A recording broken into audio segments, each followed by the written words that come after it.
आपल्या अंतर्गत कॉलनीच्या रस्त्याचा लोकार्पण सोहळ्याचा कार्यक्रम आपला नुकताच संपन्न झाला.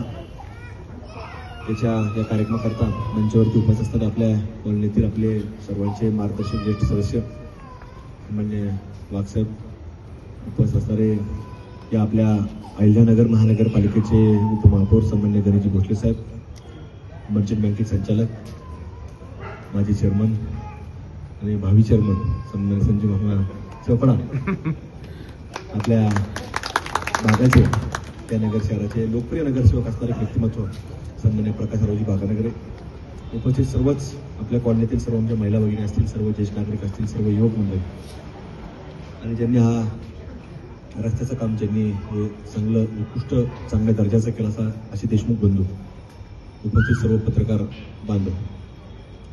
आताच वाघसाहेब बोलले, भंडारे साहेब देखील आपलं त्यांनी मनोगत व्यक्त केलं आहे आणि शिल्पाताई या ठिकाणी त्यांनी कार्यक्रमाची एक जबाबदारी स्वीकारलेली आहे. आपण पाहतो की वाघसाहेबांनी आपल्या या कॉलनीच्या या स्थापनेचा थोडक्यामध्ये एक इतिहास आपल्या सर्वांसमोर मांडलेला आहे. त्यावेळेला नगर शहराची व्याप्ती त्यांनी 1988चा उल्लेख केला.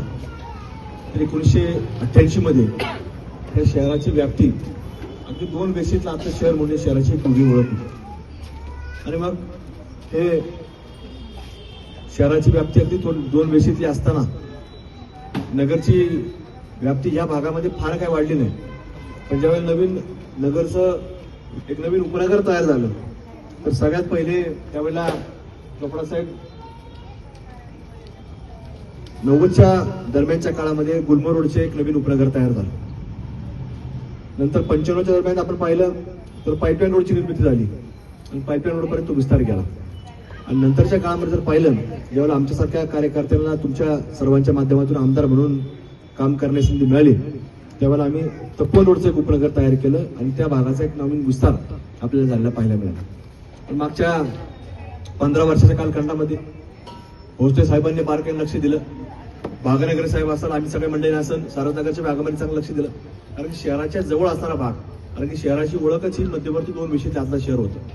आणि म्हणून या भागाला देखील कशा प्रकारे आपल्याला इथं शहरीकरण वाढवता येईल, नागरी वस्ती कशी वाढवता येईल, याच्यावरती आम्ही प्रामुख्याने लक्ष देण्याकरता सुरुवात केली. आणि त्याच्यातनं आज आपण पाहतो की आता जो उड्डाण पुलाच्या इकडच्या बाजूवर पाहिली तर इकडच्या बाजूचं शहर म्हणजे अगदी सारथनगर पासून बुडगाव रोड पासून तर बुडगाव रोड पर्यंत भिहार्डी पर्यंत आपण जर पाहिलं तर या भागामध्ये तुम्हाला समजा जवळपास 70 ते 80 हजाराची लोकवस्ती या भागामध्ये आता निर्माण झाली आहे.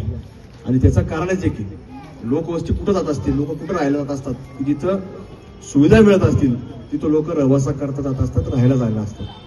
जिथं काही सुविधा मिळत नाही लोक हळूहळू म्हणून दुसरीकडे स्थलांतरित होत असतात. पण आपल्या शहराच्या आपण चारही दिशा जर फिरलो म्हणजे अगदी आपण तिकडं तपोवन रोडपर्यंत गेलो, लोकवस्ती वाढलेली पाहायला मिळेल. आपण जर नागापूर बोलेगावच्या परिसरामध्ये गेलो तिथेही स्वतंत्र उपनगर तयार झाले, तिथेही लोकवस्ती वाढलेली आहे. म्हणजे कुठल्याही भागात जा तुम्हाला सांगतो लोकवस्ती वाढत गेली. आणि तसं भोसले साहेब देखील या ठिकाणी बुडगाव रोड परिसरामध्ये आम्ही सगळ्या मंडळींनी बारकाईने लक्ष दिलं. आज आपण जर पाहिलं तर मागच्या 10-12 वर्षांमध्ये या भागाला देखील एक चांगल्या प्रकारे वैभव कसं निर्माण करता येईल याच्याकरता आम्ही बारीक लक्ष दिलं. आणि आज आपण जर पाहिलं तर आपल्या छत्रपती शिवाजी महाराजांच्या पुतळ्यापासून आपण जर इकडे या बाजूला जर निघालो तर एक चांगला रस्ता आपण निर्माण केला. इथं चौकामध्ये आल्यानंतर अहिंसा चौक निर्माण झाला. तिथं एक चांगल्या प्रकारे गाय वासरूचं एक वेगळं आपण एक उभा केलं. तिथं पाहिल्यानंतर तिथून आपण पुढे आलो की चाणक्य चौकामध्ये आलो तर तिथं सीए लोकांच्या मदतीने सीए असोसिएशनच्या माध्यमातून तिथं एक चांगल्या प्रकारे त्यांचं एक स्ट्रक्चर उभा केलं. आणि या भागाला एक चांगल्या प्रकारे एक वेगळं वैभव या मागच्या काही काळामध्ये आपण निर्माण करण्याचा प्रयत्न केला आहे. तर म्हणून आज याला देखील एक चांगला दर्जा पाहायला मिळतो. इथं आपण जर रात्री जरी फिरलो आम्ही पाहतो जाता येता भोसलेसाहेब असेल, मी असेल, बागानगर साहेब असेल, चोपडा साहेब असेल, आम्ही बऱ्याच वेळेस गाडीच्या इकडून तरी कार्यक्रमातून इकडून तिकडे बसतो. रात्री उशिरा जरी आम्ही आलो 12-12 वाजता जरी आलो तर आमच्या माता भगिनी सुद्धा तुम्हाला सांगतो रात्री जेवण झाल्यानंतर पायी फिरत असतात, एक सुरक्षित फिरत असतात. त्याचं कारणच आहे की या परिसराला चांगल्या प्रकारे चांगली लोक या परिसरामध्ये राहायला आली. त्यामुळं ह्या सगळ्या परिसरामध्ये लोकांचं राहायला जास्त प्रेफरन्स आहे की आम्हाला या बुडगाव रोडच्या भागामध्ये जायचं. भोसले साहेबांना अनेक लोक फोन करत असतात की आम्हाला कुठं तिथं काही जागा असेल तुम्ही पहा. चोपडा साहेबांना करत भागानगर साहेबांना करत असतात. त्याचं कारणच आहे की तिथं एक सुविधा तर नागरिक सुविधा तर आहेतच, पण लोकांना एक खात्री आहे, विश्वास आहे की कुठलाही काही अडचण आली तर आम्ही या लोकांना जाऊ शकतो, कुठलाही काही प्रश्न असतात तर आम्ही या लोकांपर्यंत पोहोचू शकतो. आणि म्हणून हे सगळं काम या सगळ्या मंडळीच्या आम्ही सगळे सातत्याने लोकांच्या सेवेकरता, लोकांच्या कुठल्या अडचणी करता आम्ही सातत्याने जात असतो. तसं पाहायला गेलं तर हे तिघही या भागाचे नगरसेवक नाही, हे तिघही नाही. इथं जे लोक आहेत ते तुम्हाला तुमच्याकडे मतं मागायला आले, त्याच्यानंतर परत तुमच्याकडे आलेच नाही. ती वस्तुस्थिती आहे, आपण फसलेलो आहे. म्हणजे ही वस्तुस्थिती काय ना करून चालणार नाही. तुम्हाला वाटतं हेच लोक नगरसेवक आहे, या महिलांना माहित नसेल म्हणून तुम्हाला सांगतो, हे तुमचे नगरसेवक नाही. तुमचे नगरसेवक दुसरे आहेत, जे ते वेगळंच काम करतात. याच्या विरुद्ध अर्ज दे, त्याच्याकडून काहीतरी मागून घे, त्याच्या विरुद्ध अर्ज दे, त्याच्याकडून काहीतरी मागून घे, असं ते हे त्याच्यातले नाही. हे 24 तास तुम्हाला सांगतो नागरिकांकरता मोबाईल अवेलेबल, फोन अवेलेबल. भागानगर साहेब तुम्ही सांगा महात्मा फुले चौकातच झोपायला कधी बघा तिथे झोपायला तिथे चोपडा साहेब बिन घोषल्या तरी घरी जातो. हे तुम्हाला सांगतो, रात्री 2 वाजले तर तिथेच आहेत, सकाळी आपण 8 जरी घराच्या बाहेर तरी तिथेच आहेत. सध्या आता आम्ही महात्मा फुले चौकात राहतो. आता माझी सगळ्यात वरती राहिला, मी वरती रूम मध्ये. मी सकाळ रात्री पाहतो त्यांना किती दिवस असतात बाहेर. सकाळी 8ला जरी तुम्हाला सांगतो आम्ही घरातून बाहेर तर तिथे दिसतात की आम्ही सगळे लोक उपलब्ध असणारे लोक आहेत, लोकांच्या प्रश्न करतायत, लोकांच्या अडीअडचणी करतायत. आणि दिवसभर आपण जर फिरतीवर असलो, लोकांमध्ये असलो, तर आपल्या सातत्याने दिसत असतो, परिस्थिती लक्षात येत असते. आणि ज्यावेळेला शासन दरबारी आपण प्रयत्न करतो कुठेतरी निधी आला पाहिजे, मग निधी ज्यावेळेस येतो तर त्यावेळेला आपल्याला विचार करावा लागत नाही निधी कुठे टाकायचा. आपल्याला लक्षात येतं की किती निधी मिळणार आहे, कुठं कुठं काय काय करायचं, कशा प्रकारे करायचं.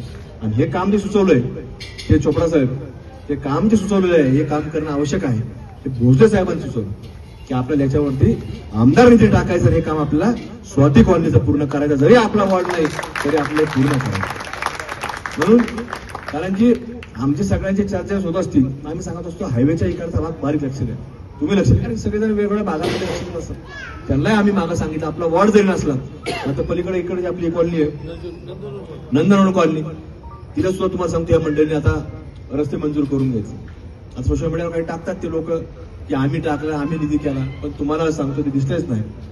म्हणजे ते इकडच्या त्यांनी तिथलचेच नाही केलं, तिकडे कधी करणार, तिकडच नाही पुढे केलेलं त्यांनी. त्याचे या लोकांचे ना मी तुम्हाला 2000 फोटो भेटतील नारळ पडतात कामांचे, पण त्याचे 20 बी भेटणार नाही. आपल्याकडे 3 झिरो जास्त आहे, त्याच्याकडे 1 सिंगल झिरो आहे. आपल्याकडे 3 झिरो जास्त आहे, किती बी 2000 मध्ये किती टाकतात झिरो, 3 झिरो. त्यांच्याकडे सिंगल झिरो आहे.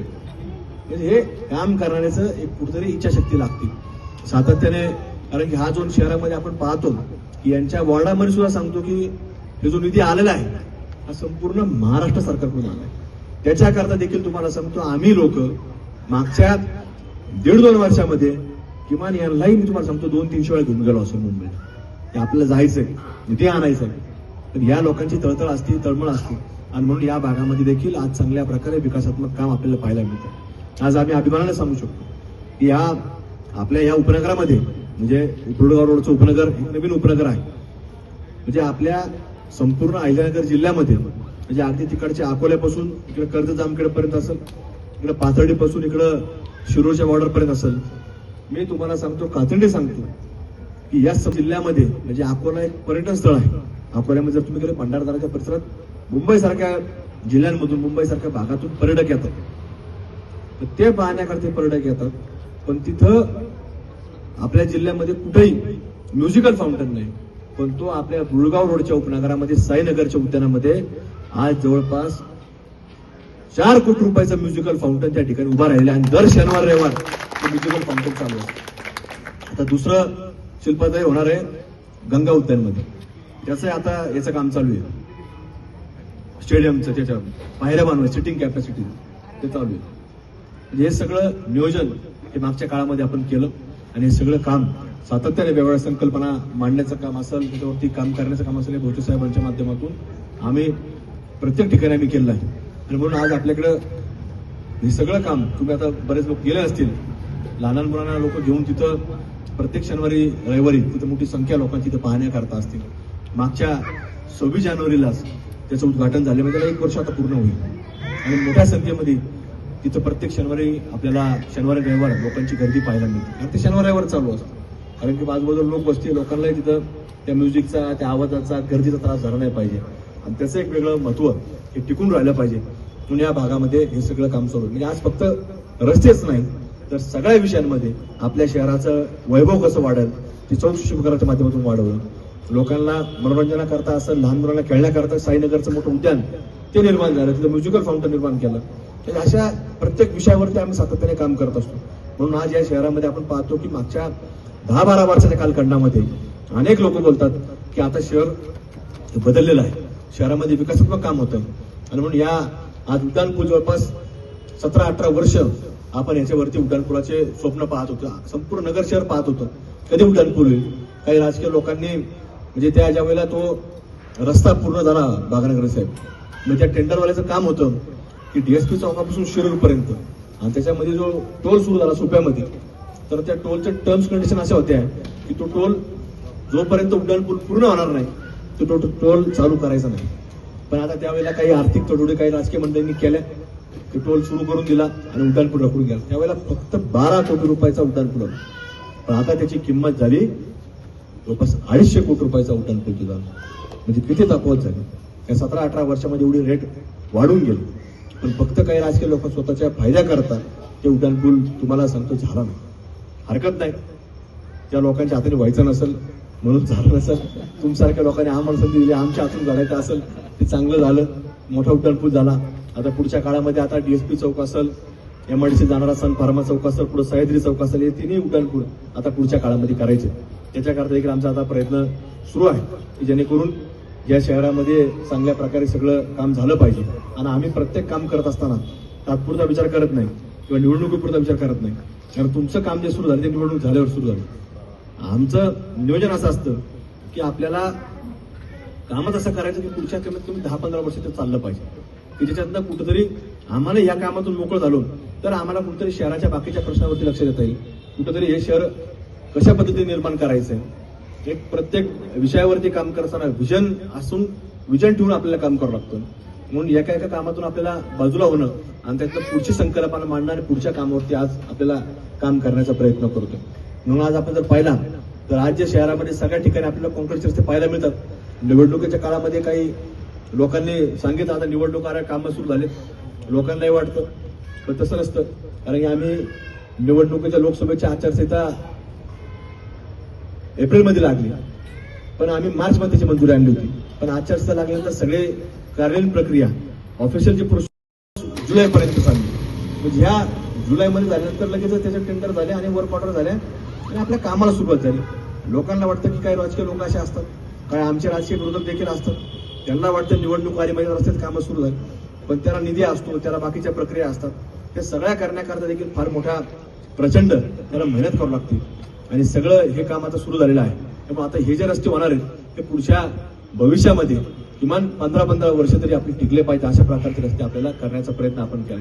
कारण आता आपण जर पाहिलं तर सक्कर चौकापासून तर आपल्या कोठीकडे जाणार रोड, पूर्वी या रस्त्यावरून गाडी जात नव्हती, पण आता इथं आपण रोड क्रॉस करता येते इतकी रहदारी वाढलेली आहे. तर तो रस्ता दर्जेदार झाला.